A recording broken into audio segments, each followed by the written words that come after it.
Welcome to the Headless Professor video series. Today we're going to talk about Alfred Adler and his individual psychology as it applies especially to religion. Adler was an early collaborator with Sigmund Freud back in Vienna at the turn of the century.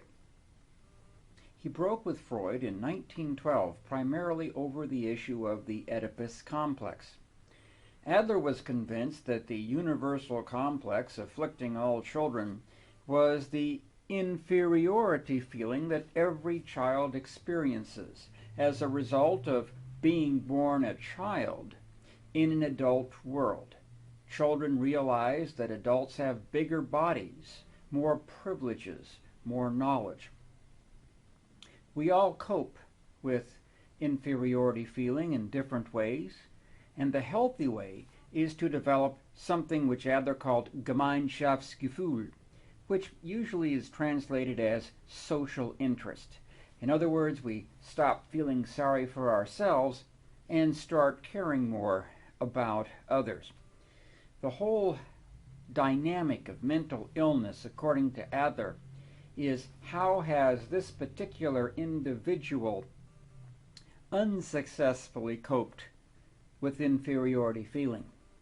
And the treatment plan is the unique way that the therapist is going to guide this individual to the course of social interest.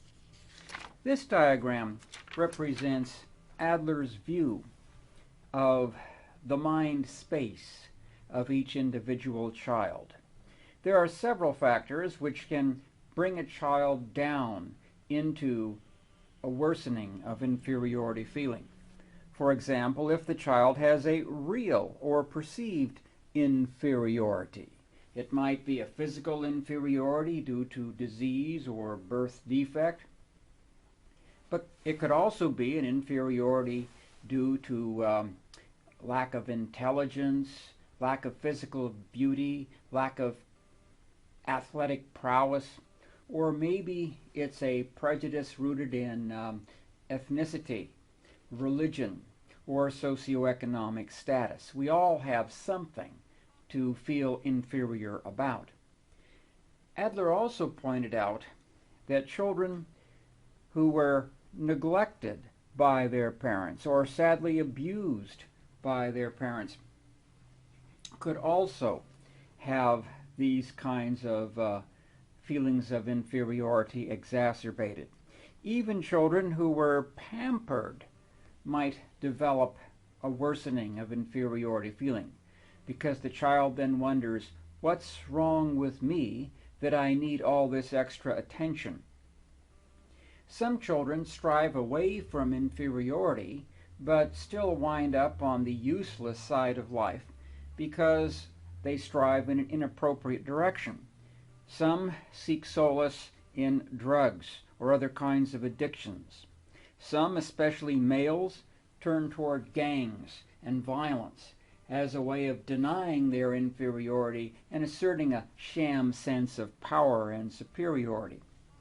Other children take solace in material virtues and try to pretend that their wealth and their ability to have the best new clothes somehow denies inferiority. So how do we get to the healthy mode of social interest? Adler says that there are three paths that we can all take. Our friends help us realize that we are not alone, we are not uniquely inferior, we all have problems.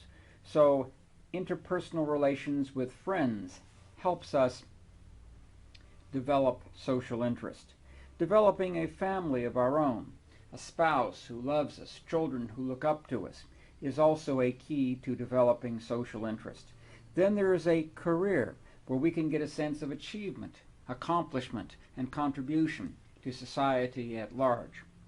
When we look at this diagram and plug it into religion, we see that religion helps us cope with these various feelings of inferiority.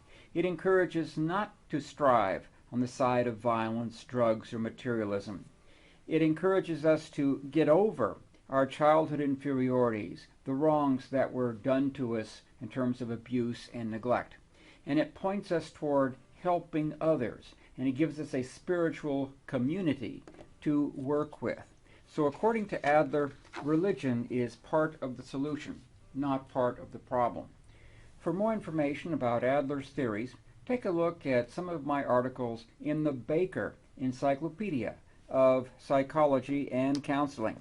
If you have any comment about these videos, contact me, brink@usa.com.